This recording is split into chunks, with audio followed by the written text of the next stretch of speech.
chừng ai cho mình không lôi ai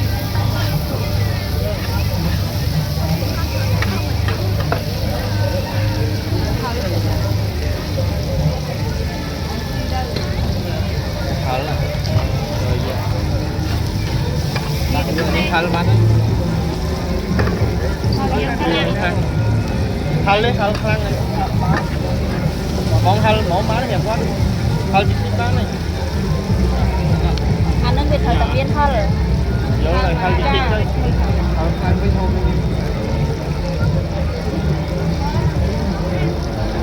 Tập xiên đi tập đẹp. Con giật ai còn đâu. Em mất đi ấy.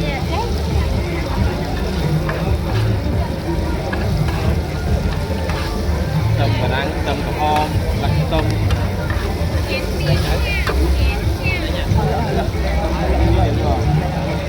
để đặt ra này thịt tơ ba mình Luộc quá vậy nè. Luộc quá vậy. Anh đi mẹ. Anh có thấy gì? ba nè to to thế này Cảm ơn. Em biết. bảy con đánh móc đây là con